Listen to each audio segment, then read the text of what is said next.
बिलासपुर में बबलू नाम का कबूतर रहता था। वो किसी भी चीज से कोई भी सामान बनाने की हुनर रखता था, जैसे प्लास्टिक की बोतल से नाव बनाना, कार्डबोर्ड से सजावटी सामान बनाना वगैरह। ये बात उसकी माँ पीलू को पसंद नहीं थी। बेटा बबलू, तू हमेशा कुछ ना कुछ करता ही रहता है, लेकिन काम की एक भी चीज नहीं करता। आखिर कब सुधरेगा तू? तेरी शादी भी तो करवानी है। माँ, मैं काम करके जितना पैसा कमाता हूँ उतने में घर का खर्चा तो चल जाता है ना। तुम मुझे ताना कब बंद करोगी? घर खर्च का जितना पैसा आता है उतना तो तू घर के सामान से फालतू की चीजें बनाने में लगा देता है। घर की पूरी बोतल्स, घर की अलमारी की लकड़ी सब बेकार गई। मैं इतनी मेहनत मजदूरी करके घर चला रही हूँ और एक तू है कि सारा सामान कबाड़ा कर देता है। माँ, मुझे कुछ दिन और दो, तुम जरूर एक दिन मुझ पे गर्व करोगी। भगवान करे वो दिन जल्दी आए, नहीं तो तू तो हमारा घोंसला ही बिकवा देगा। इस तरह से कुछ दिन और बीत जाते हैं। एक बार बबलू के घर में बर्तन दिखाई नहीं दे रहे थे, तो उसकी माँ उसे आवाज लगा के कहती है, बबलू, ओ बबलू, कहाँ है तू? हाँ माँ, क्यों आवाज दे रही हो? बताओ क्या काम है? बेटा, लगता है घर में चोरी हो गई है। एक भी बर्तन दिखाई नहीं दे रही है। चल हम पुलिस स्टेशन में कंप्लेंट करते हैं। नहीं माँ, बर्तन कहीं नहीं गए हैं। आओ अपने घोंसले के पीछे चलो, मैं तुम्हें दिखाता हूँ। फिर बबलू अपनी माँ को घोंसले के पीछे लेके जाता है और वहाँ बर्तनों से बनी एक मोटरसाइकिल दिखाता है और बबलू कहता है, माँ ये देखो, है ना कमाल की चीज। अरे नालायक, ये क्या कर दिया तूने? अब मैं घर का खाना किसमें बनाऊंगी? ये बर्तन की बाइक कौन चलाएगा? तू तो मुझे बर्बाद ही कर देगा। तभी वहाँ सुंदरी आती है। अरे पीलू, ये बबलू को क्यों मार रही हो? इसने ऐसी मोटरसाइकिल बनाई है कि सब इसे देखते ही रहेंगे। नहीं सुंदरी बहन, ये बबलू पता नहीं कब मुझे तंग करना बंद करेगा। जंगल में कालू कौवा मोटरसाइकिल बाइक्स चोरी करता था। घर से या बाजार से वो बाइक चुराने में कामयाब हो ही जाता था। पक्षी उसकी कंप्लेंट लेकर पुलिस बाज के पास पहुँचे। इंस्पेक्टर बाज जी, हमारी बाइक रोज चोरी हो रहे हैं, आप कुछ कीजिए ना।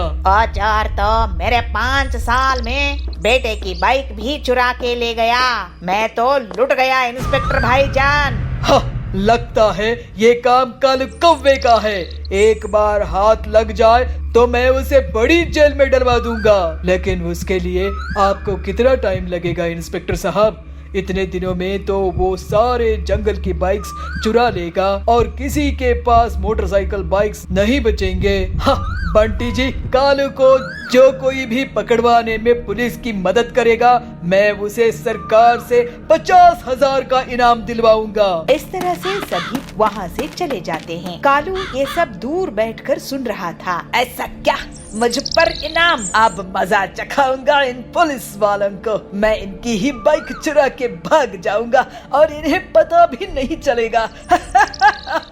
थोड़ी देर बाद ही पुलिस स्टेशन में कालू कौवा मच्छर मारने की दवाई से धुआं धुआं कर देता है और पुलिस की बाइक को ही चुरा कर भाग जाता है। पुलिस बाज का सर चकरा रहा था, वो कुछ नहीं कर पाया। ये सब बबलू अपने बर्तन बाइक से देख रहा था।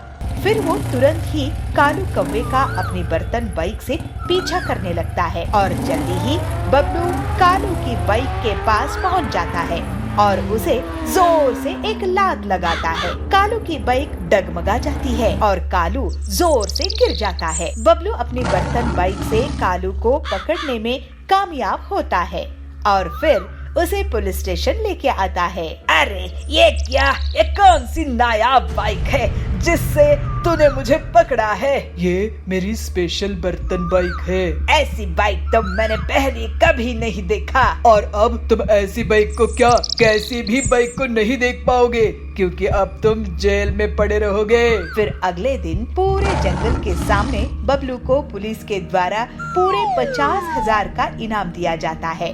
बबलू की माँ बहुत खुश होती है और कहती है, वाह बबलू, तूने तो मेरा नाम रोशन कर दिया बेटा। पूरे गांव में तेरी बर्तन बाइक अब फेमस हो गई है और तू भी। इस तरह से अब बबलू के अनोखे काम पूरे जंगल में प्रसिद्ध हो गए। उसके पास अब पैसे आने लगे और बबलू अपनी माँ पीलू के साथ हंसी खुशी रहने लगा।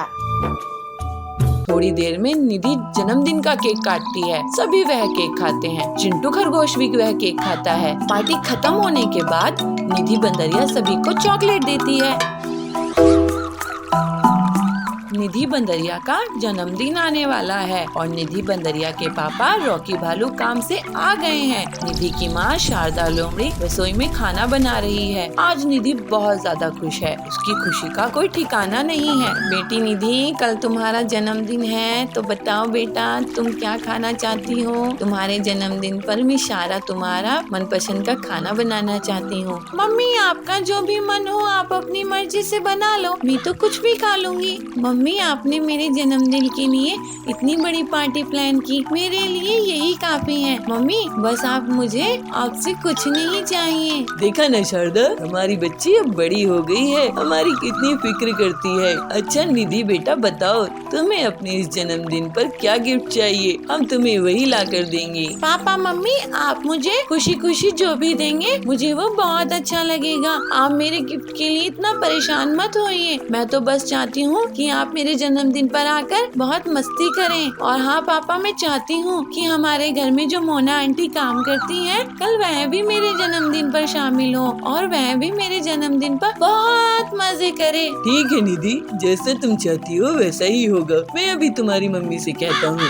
वह जाकर मोना से कल जन्मदिन के पार्टी में आने के लिए कह देगी। सुनो शारदा, तुम मोनी लोमड़ी से कह देना वह अपनी बेटी के साथ कल निधि की जन्मदिन पार्टी में आ जाए। ठीक है जी, मैं उसे कह दूंगी। मोना लोमड़ी के आते ही शारदा उसे जन्मदिन के लिए इनवाइट कर देती है।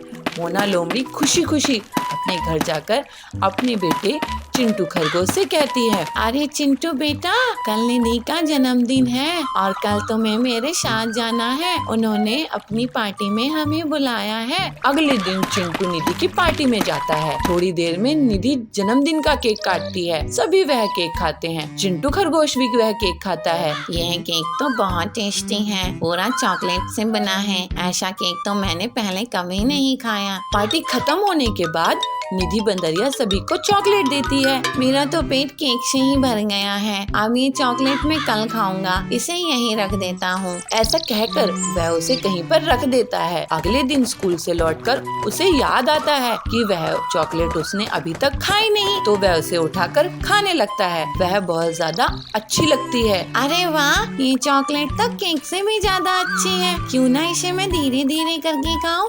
एक दिन में खा लूंगा तो कल नहीं खा पाऊंगा।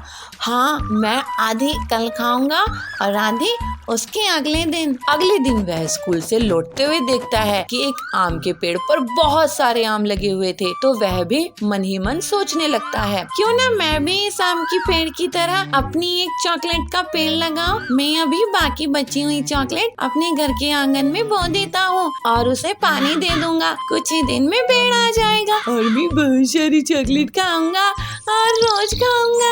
वह तुरंत अपने घर जाता है और बची हुई चॉकलेट उठाकर जमीन में गड्ढा खोदकर उसे बो देता है और उस पर मिट्टी डालकर उस पर पानी भी डाल देता है और जोर जोर से हंसने लगता है। तभी वहाँ उसकी माँ मोना लोमड़ी आ जाती है और उससे कहती है, क्या हुआ चिंटू, तुम बहुत खुश लग रही हो, क्या बात है? हाँ मम्मी, मैंने ना यहाँ पर अपनी चॉकलेट डाली है। कुछ ही दिन में ना यहाँ एक बड़ा सा पेड़ उग जाएगा, फिर मैं रोज चॉकलेट खाऊंगा और मम्मी मैं तुमको भी चॉकलेट खिलाऊंगा। अरे मेरे मासूम से बच्चे, ऐसे चॉकलेट का पेड़ थोड़ी उगता है। तुमने लालच में आकर अपनी चॉकलेट भी खराब कर ली। चिंटू को अपनी गलती का एहसास होता है कि वह चॉकलेट के लालच में आकर गलती कर दिया है।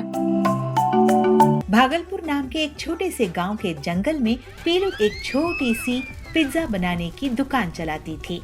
वो बहुत मेहनत करके अच्छी क्वालिटी की ब्रेड बनाया करती थी और उसी से पिज्जा बनाती थी। पीलू पिज्जा में ताजी चीज और ताजी सब्जियां भी डाला करती थी। पिज्जा बेचकर अपना घर का खर्च चलाया करती थी। उसकी दुकान के सामने कालू कौवे का भी बेकरी की दुकान थी। वो पीलू से बहुत जलता था और एक दिन उसने अपनी दुकान में एक इंटरनेशनल ब्रांड का रेडीमेड पिज्जा बेचना शुरू कर दिया, जिससे पीलू की दुकान में अब लोग कम आने लगे। पीलू को घाटा होने लगा। हे भगवान, कितनी मुश्किल से मैं अपनी दुकान चलाती थी। घर में पिज्जा ब्रेड बनाती थी, घर में चीज बनाती थी और सब्जियां उगाकर पिज्जा में डालती थी। अब मेरा क्या होगा? एक दिन पीलू को दूध सप्लाई करने वाला हरिया तोता पीलू के पास पहुंचता है। अरे पीलू बहन, क्या बात है, आप आजकल दूध का नया ऑर्डर नहीं कर रही हो? पहले तो इस मौसम में 10-10 लीटर दूध मंगवाती थी। क्या बताऊं हरिया काका, कालू की बड़ी दुकान के कारण मुझे बहुत नुकसान हो रहा है। मैं तो अपनी पिज्जा की दुकान बंद करने की सोच रही हूँ। कहीं और जाकर शहर में नौकरी कर लूंगी। अरे ऐसी बातें मत करो बहन, कोई हमें कंपटीशन देगा तो हमें भी उसे कंपटीशन देना ही होगा। ऐसे हार मत मानो। ऐसे तो बहुत बार जिंदगी में परेशानियां आएंगी और तुम हार मानकर कहाँ भागोगी। आप ठीक कह रहे हैं काका, लेकिन आप तो अच्छे से जानते हैं कि मैं कालू का सामना नहीं कर सकती।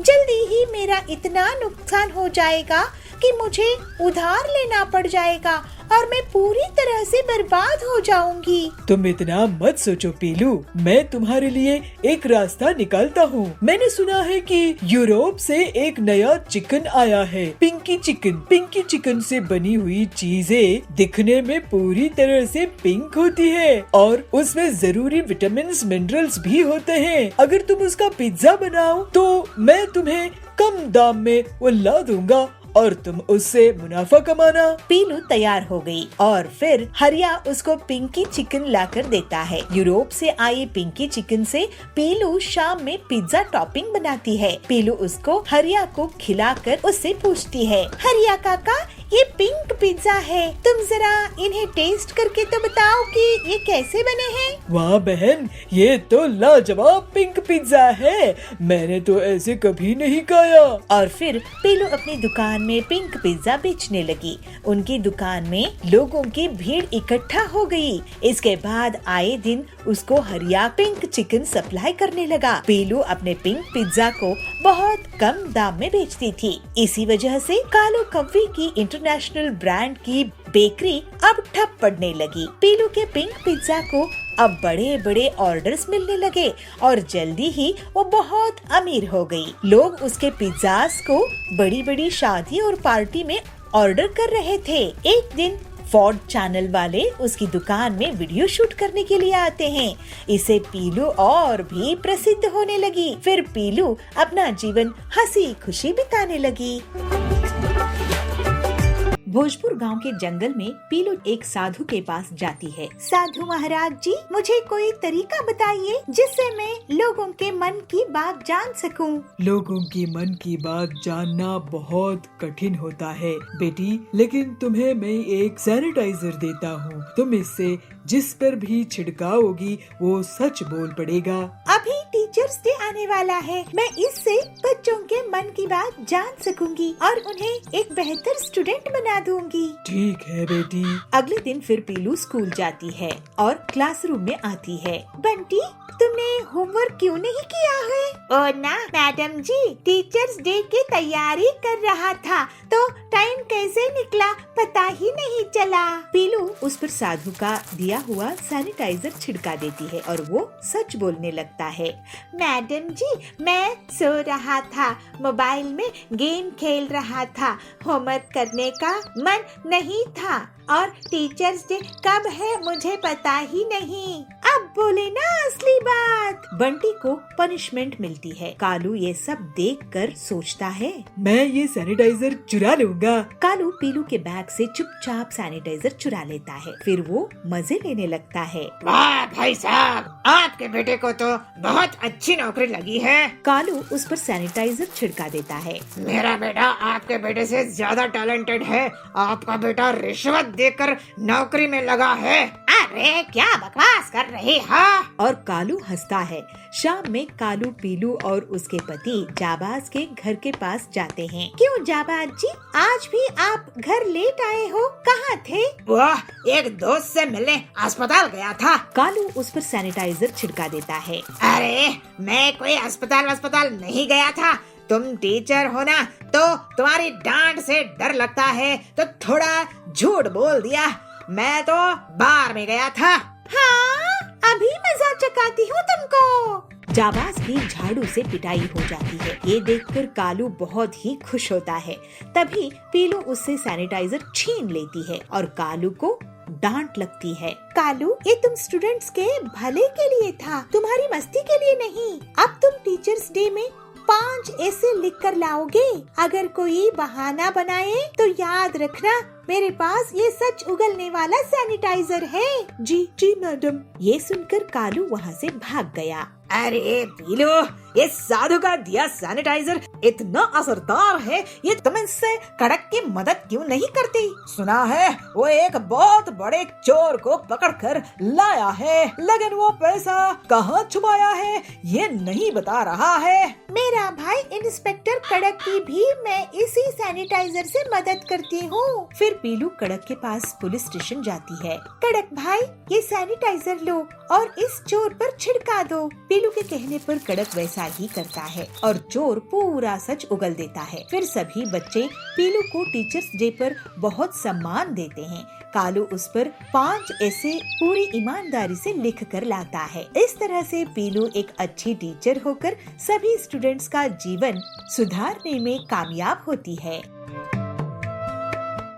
भागलपुर गांव में पति पत्नी पीलू और बबलू किसानी करते थे। वो लोग बहुत ईमानदार थे और कम आमदनी में भी गुजर बसर कर रहे थे। बबलू खेत में पुराने कुएं से पानी निकालता था और पूरे खेत में सिंचाई करता था, लेकिन खेत में मेहनत करने के बाद भी उनके खेत में फसल नहीं होती थी। वो लोग बहुत तरह की फसल उगाने की कोशिश करते हैं, लेकिन एक भी फसल नहीं उगती है। सुनिए जी, खेत में कोई भी फसल नहीं उगती है। हमारे ऊपर बहुत कर्ज है, लोग पैसे मांगने आते रहते हैं। मैं सोच रही थी कि मैं कहीं पर मजदूरी करने लगती हूँ, क्या किसी के घर में काम करने लगती हूँ। कम से कम घर में खाना खाने लायक पैसा तो आएगा। इस खेत में कितनी ही काम करो, बेकार है। अरे नहीं पीलू, मैं इस खेत को नहीं छोड़ सकता हूँ। मेरे दादाजी ने और मेरे पिताजी ने ये खेत मुझे दिए हैं। मैं इस खेत में अगर किसानी बंद कर दूंगा तो अपने पूर्वजों को क्या मुँह दिखाऊंगा? और वैसे भी मैं एक किसान हूँ, ऐसे मजदूरी नहीं कर सकता।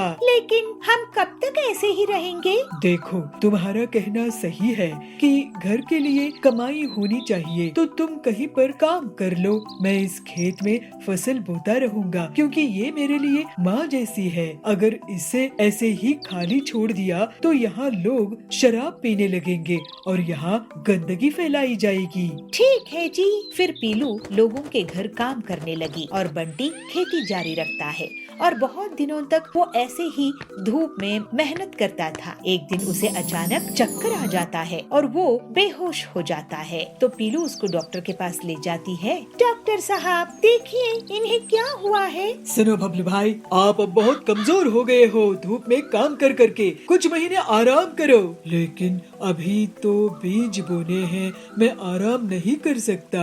बबलू फिर से अपने खेत में काम करने लगता है। हे भगवान, इनको कैसे समझाऊं कि अपनी सेहत का ख्याल रखा करें। अब आप कुएं से पानी नहीं निकालेंगे, मैं निकालूंगी। पीलू कुएं से पानी निकालने लगी है। तभी उसमें से एक बाल्टी भर रुपये निकल आते हैं। ये देखकर दोनों पति पत्नी चौंक जाते हैं। अरे ये क्या, इतने सारे पैसे? तभी उसके खेत से एक देवी प्रकट होती है। बेटा बबलू, बेटी पीलू, मैं धरती माँ हूँ। तुम्हारी सेवा और ईमानदारी से बहुत खुश हूँ। बबलू, आज के इस लालच के जमाने में तुमने गरीबी झेली, लेकिन अपना खेत नहीं बेचा। इतने सालों तक मैं तुम्हारी परीक्षा ले रही थी और तुम्हारी फसल नहीं उगने दे रही थी, लेकिन तुमने अपनी उम्मीद नहीं छोड़ी। अब तुम्हारे इस कुएं से पैसे निकलेंगे और तुम और जमीन खरीदकर लोगों के लिए अनाज उगाओ, उनका पेट भरो। मेरा आशीर्वाद है तुम पे। ऐसा कहकर देवी वहाँ से चली जाती है और उनके वरदान के कारण दोनों पति पत्नी का जीवन हंसी खुशी बीतने लगता है। हीरापुर गांव के जंगल में कड़क सेठ बहुत ही अमीर, लालची और धोखेबाज सेठ था। उसके बेहिसाब संपत्ति थी। पेट्रोल पंप, फिल्म थिएटर, गाड़ियों का कारोबार, सोने हीरे की दुकानें वगैरह थी। कड़क जल्द ही एक मॉल भी शुरू कर देता है। पीलू उसी गांव में एक छोटी सी किराना दुकान चलाती थी, लेकिन आजकल उसकी दुकान में भीड़ नहीं रहती थी। वो काफी परेशान रहने लगी। उसी समय टिल्लू आता है। पेला दे दे, एक कोल्ड ड्रिंक देना तो पीलू कहती है, ये लो कोल्ड ड्रिंक। टिल्लू भैया, आजकल ज्यादा लोग मेरी दुकान में आते नहीं हैं। क्या तुम बता सकते हो ऐसा क्यों है? तो टिल्लू कहता है, हाँ, आजकल क्या है ना, सभी चीज ऑनलाइन ही मिल जाती है। माचिस से लेकर कार तक सब कुछ ऑनलाइन इंटरनेट में मिल जाता है। और देखो, एक डिलीवरी बॉय जा रहा है। तो पीलू कहती है, अच्छा, तो ये लोग हैं जो सामान डिलीवर करते हैं ऑनलाइन कंपनियों के लिए, लेकिन इसमें हम छोटे दुकानदारों का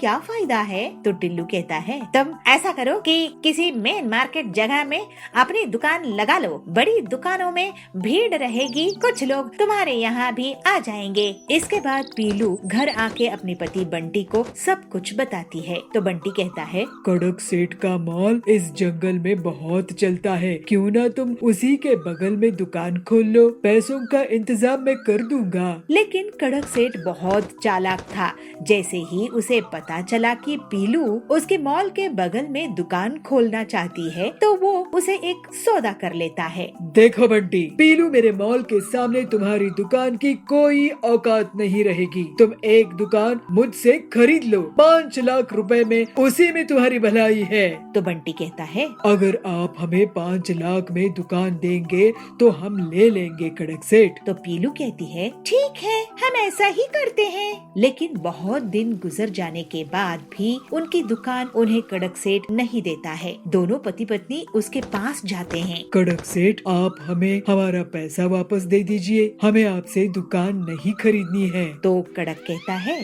ठीक है, ये लो 1 लाख रुपए। पीलू कहती है, लेकिन हमने आपको 5 लाख दिए थे ना। तो कड़क कहता है, तो मैंने कहा है क्या बुकिंग कैंसिल कराने के लिए? अब बुकिंग करोगे तो 10 लाख लूंगा। चलो भागो यहाँ से, नहीं तो ये भी नहीं दूंगा। दोनों पति पत्नी दुखी मन से घर आते हैं। तो पीलू कहती है, अब हम क्या करेंगे जी, हमारी पूरी संपत्ति खर्च हो गई है। बंटी कहता है, मुझे सोचने दो, कोई न कोई रास्ता तो निकलना होगा। फिर बंटी अपने दोस्त हरिया के पास जाता है। वो एक ऑटो मैकेनिक था। उसके पास एक पुरानी गाड़ी थी। बंटी अपने दोस्त से पूरी बात कहता है और हरिया उसे उस गाड़ी का उपयोग बताकर एक आइडिया देता है। बंटी बहुत खुश हो जाता है। वो घर आकर पीलू को अपना प्लान बताता है। तो पीलू कहती है, ये तो वाकई बहुत अच्छा प्लान है। अगले दिन बंटी गाड़ी में पूरी किराना दुकान सजा कर निकलता है। लोग बड़ी हैरानी के साथ उसे देखते हैं। तभी जाबाज कहता है, अरे ऐसे सुपर मार्केट तो मैंने पहले कभी नहीं देखा। तो बबली कहता है, वाह वाह बंटी भैया, पीलू दीदी, आप लोगों ने तो कमाल ही कर दिया है। अब से मैं आपके इस गाड़ी सुपर बाजार से ही सामान खरीदूंगा। तो बंटी कहता है, ये गाड़ी सुपर बाजार पूरे जंगल वालों के लिए सबसे सस्ती दुकान है। मॉल भूल आओ, वहाँ का महंगा सामान भूल जाओ। यहाँ गाड़ी सुपर बाजार से किफायती कीमत में सामान खरीदो। हमारी गाड़ी बाजार आपके पास एक फोन कॉल में खुद ही चल कर आएगी, आपको ऑनलाइन ऑर्डर करने की परेशानी से बचाएगी और मॉल जाने की तकलीफ से भी आपको छुट्टी मिलेगी। इस तरह से बंटी और पीलू अपना गाड़ी सुपर बाजार चलाने लगते हैं और जंगल के पक्षी उनको बुला बुलाकर उन्हीं के यहाँ सामान खरीदने लगते हैं। जल्द ही कड़क का महंगा मॉल बुरी तरह से नुकसान में चला जाता है और जो उसने बैंक लोन लिया था वो नहीं चुका पाता है। इस वजह से उसे जेल हो जाती है। फिर पीलू और बबलू हंसी खुशी अपना जीवन बिताने लगते हैं।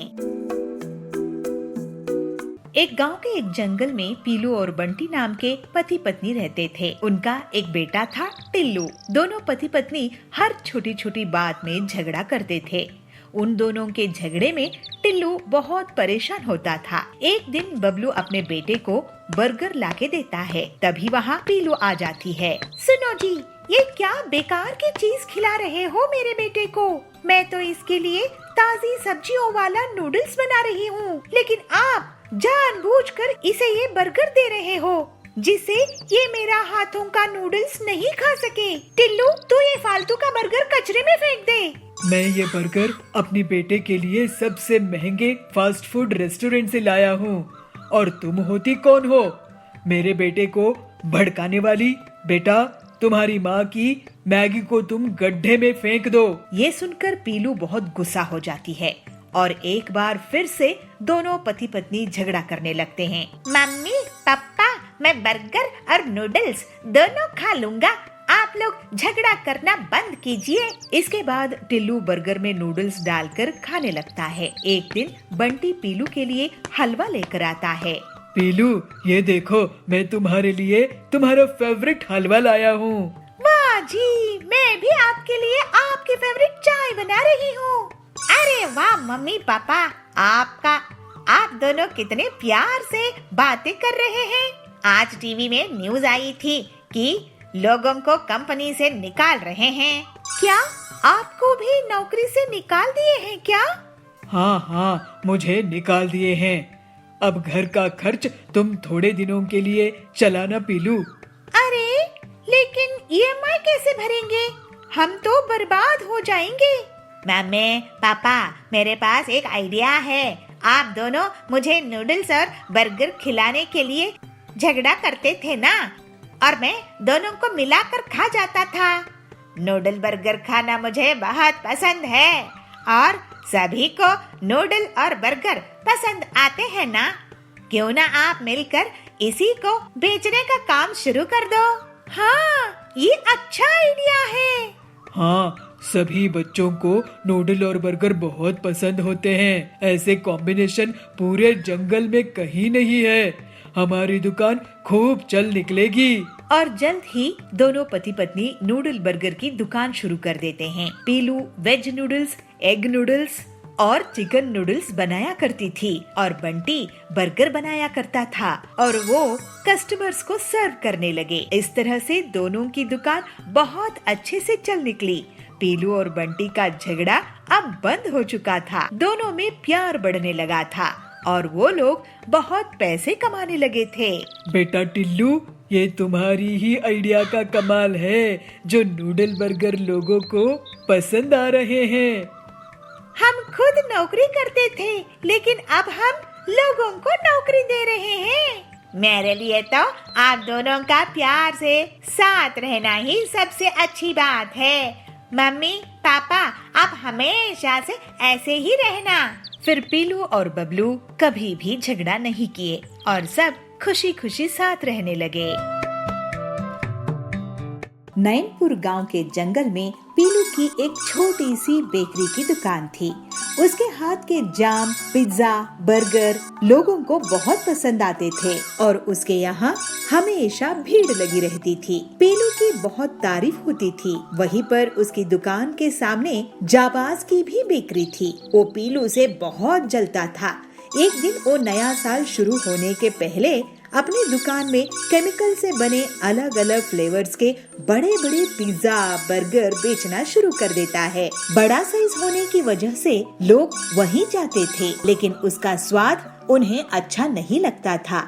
इससे पीलू की दुकान में अब लोग कम जाने लगे। ऐसे ही एक दिन ब्रेड सप्लाई करने वाला बबलू पीलू के पास पहुंचता है। पीलू बहन, क्या बात है? आप आजकल पिज्जा, बर्गर, ब्रेड्स का ऑर्डर नहीं कर रही हो? नया साल आने वाला है, अब तो लोग ज्यादा डिमांड करेंगे। क्या बताऊं बबलू भाई, उस कालू के कारण मुझे बहुत नुकसान हो रहा है। मैं तो दुकान बंद करने की सोच रही हूँ। अरे, ऐसे अपशगुन बातें मत करो बहन। ऐसे हार मत मानो। तुमने बहुत मेहनत से दुकान बनाई है। लेकिन भाई साहब, आप तो अच्छे से जानते हो मुझे बहुत नुकसान हो चुका है। अब मैं और नुकसान नहीं ले सकती। नया साल में सब खुशियाँ मनाएंगे, लेकिन मेरी दुकान बंद हो जाएगी। मैं उधार लेकर दुकान नहीं चलाऊंगी। तुम फिक्र मत करो पीलू बहन, मैं तुम्हारे लिए रास्ता निकालता हूँ। मेरे जीजा जी अफ्रीका के जंगल में फ्रूट्स का काम करते हैं। मैं तुम्हारे लिए वहाँ से अनोखे फ्रूट्स मंगवाऊंगा। तुम्हारे हाथों में तो वैसे भी जाम बनाने का जादू है, बाजार में पहचान है। तुम जाम में जरूरी विटामिन होते हैं कहकर बेच देना। काम कम दाम में लोग बहुत खरीदेंगे, इससे उनका भी फायदा होगा क्योंकि वो केमिकल से बना हुआ जाम नहीं होगा। बस फिर क्या, तुम उससे खूब मुनाफा कमाना।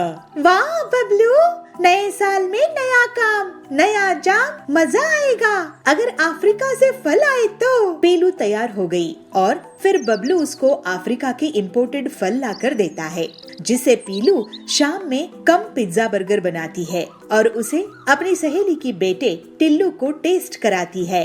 बेटा, ये नए जाम पिज्जा बर्गर है, तुम जरा इसे टेस्ट करके तो बताओ कि ये कैसे बने हैं। तो टिल्लू कहता है, वाह आंटी, ये तो बहुत टेस्टी है, मैंने तो ऐसे कभी नहीं खाए। और फिर नए साल में पीलू अपनी बेकरी में जाम पिज्जा बर्गर्स बेचने लगती है। उसकी बेकरी में नए साल में नए फ्लेवर लेने के लिए बच्चों की भीड़ इकट्ठा हो जाती है और जल्दी ही पूरे जाम पिज्जा बर्गर बिक जाते हैं। इसके बाद से वो लगातार बबलू से अफ्रीका के फ्रूट्स मंगवाने लगती है। पीलू अपने जाम पिज्जा बर्गर्स को बहुत कम दाम में बेचती थी और वो केमिकल के भी नहीं थे। इसकी वजह से जाबाज की बेकरी अब ठप पड़ने लगी। पीलू के जाम पिज्जा बर्गर्स को अब बड़े बड़े ऑर्डर्स मिलने लगे और वो बहुत अमीर हो गई। लोग उसके जाम पिज्जा बर्गर को नए साल के बड़ी बड़ी पार्टी में ऑर्डर करने लगे, लेकिन पीलू ने उसके दाम नहीं बढ़ाए। इस वजह से गरीब लोग भी उसके जाम पिज्जा बर्गर को खा सकते थे। फिर पीलू अपना जीवन हंसी खुशी बिताने लगी।